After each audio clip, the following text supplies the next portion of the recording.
NBC Sports, home of the Olympic Games, the Premier League, NASCAR, the PGA Tour, and Primetime's #1 show, Sunday Night Football. Welcome to Football Night in America on Thanksgiving night, presented by Walmart.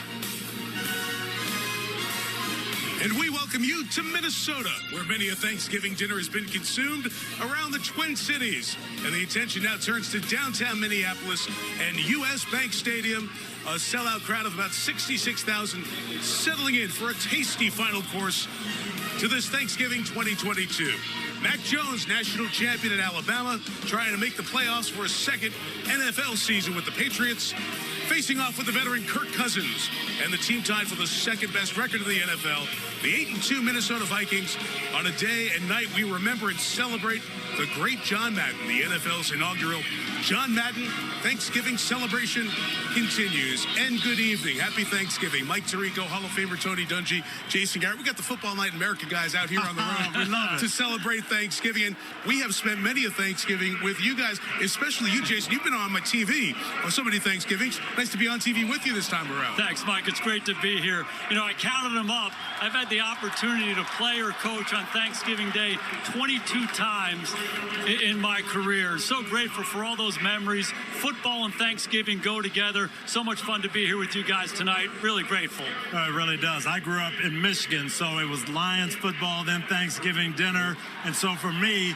2004, when I got to coach for the Colts on Thanksgiving in Detroit, it was just an unbelievable thrill. 109 tickets, Mike. Have you paid for them all yet? I did. Well, they had a good game in Detroit that pitted the NFC North and the AFC East, and we have that here as the Vikings host the New England Patriots. Let's talk about Minnesota, because this is a team that was really feeling great about themselves, and then the Dallas game happened last Sunday. We'll talk about that in a little bit.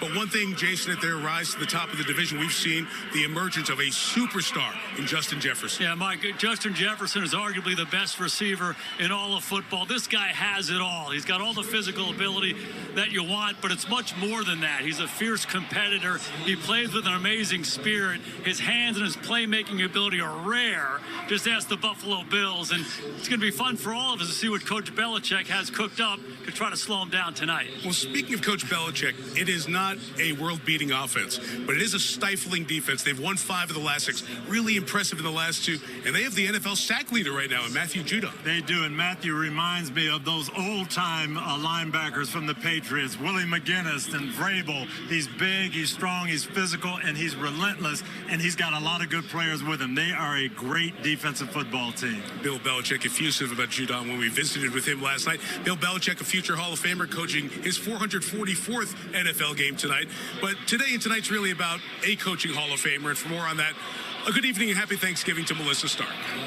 Happy Thanksgiving, Mike. And yes, it has been such an incredible day celebrating John Madden. His memory has been everywhere.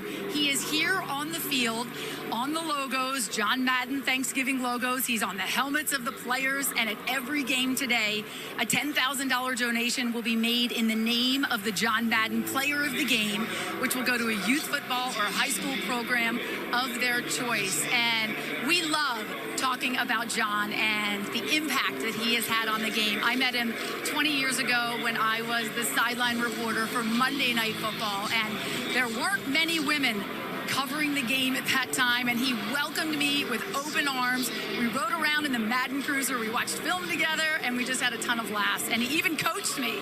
When we had downtime, we would play pickup, and I was his cornerback. And I would not be here right now if it were not for his belief in me. So tonight, my friend, we honor you by combining all the things you've loved the most: family, football, and of course, turducken.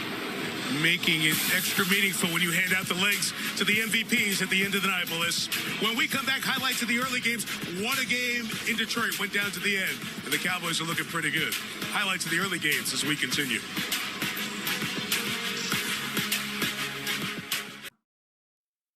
Welcome back to Football Night in America on Thanksgiving night, presented by Walmart.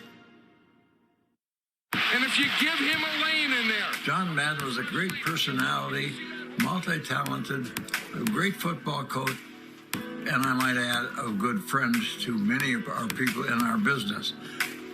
So on Thanksgiving Day, we got to remember John Madden. See, you cut it like right down here. One of the stalwarts of the National Football League Thanksgiving weekend. They coached against each other in Super Bowl 11. John Madden and Bud Grant, 95 years old, recorded that for us on Tuesday. Very special. Thank you, Coach Grant. To the highlights of the early games. Tony, let's go to Detroit. Buffalo and the Lions, a terrific game. Down the stretch they come. Lions trying to tie the game or take the lead. They made 3 4th downs in this game. Yes, I remember St. Brown on a sweep to keep the drive going here. They couldn't convert on 3rd and 1, so it set up Michael Batchley, who earlier had missed from 29, from 51, just draws it in. Game is tied, but there's time for Josh Allen. You know what he can do with that. What's priority 1? Get it to Stephon Diggs. Yeah, only 2 catches in the first half, but when they needed a play, you knew they were going to him. He makes the play, gets him in field goal position. 36 yards there. It sets up Tyler Bass. Missed an extra point earlier in the quarter from 45. Just sneaks it in. It turns out to be the game winner. And Tony, the Buffalo Bills go to Detroit. They win 2 games in 5 days. I think they showed their mental toughness. Had that disappointing loss to Minnesota, win those 2 games. This sets up a big game next Thursday against New England. And you see where Miami and New England are chasing the division and the wild card as well. To the NFC, and Jason, let's go down to Texas for the Cowboys and the Giants, both 7-3 coming in. And in the 3rd quarter, down 6. Dak Prescott and the offense got cooking. Dalton Schultz there. Yeah, the Giants were game early, 2 interceptions of Prescott, but Dak was fantastic in the second half, finding Schultz for the touch. And how about CeeDee Lamb, highlight of the night? How about that? Talk about spectacular. The one-handed catch against the helmet, something else. And it sets up Schultz again to take it in. Tight end room and a big day for the Cowboys, 21-13. And now how about doing it on the ground? Peyton Hendershot, and he's going to end up with a moment to remember on Thanksgiving. How about that? The tight ends were fantastic. Look at these guys. Taking a page out of Zeke's playbook. Into the Salvation Army kennel. The Giants have lost 3 of 4. They've got to get their act together. But, Jason, that's 4 out of 5 for Dallas now. The Cowboys showing they're one of the more complete teams. They've been great on defense all year long. The balance on offense is critical for them. Pollard and Zeke were fantastic. It sets the table now for tonight, Act 3 of Thanksgiving 2022. The Vikings and the Patriots coming up from Minneapolis.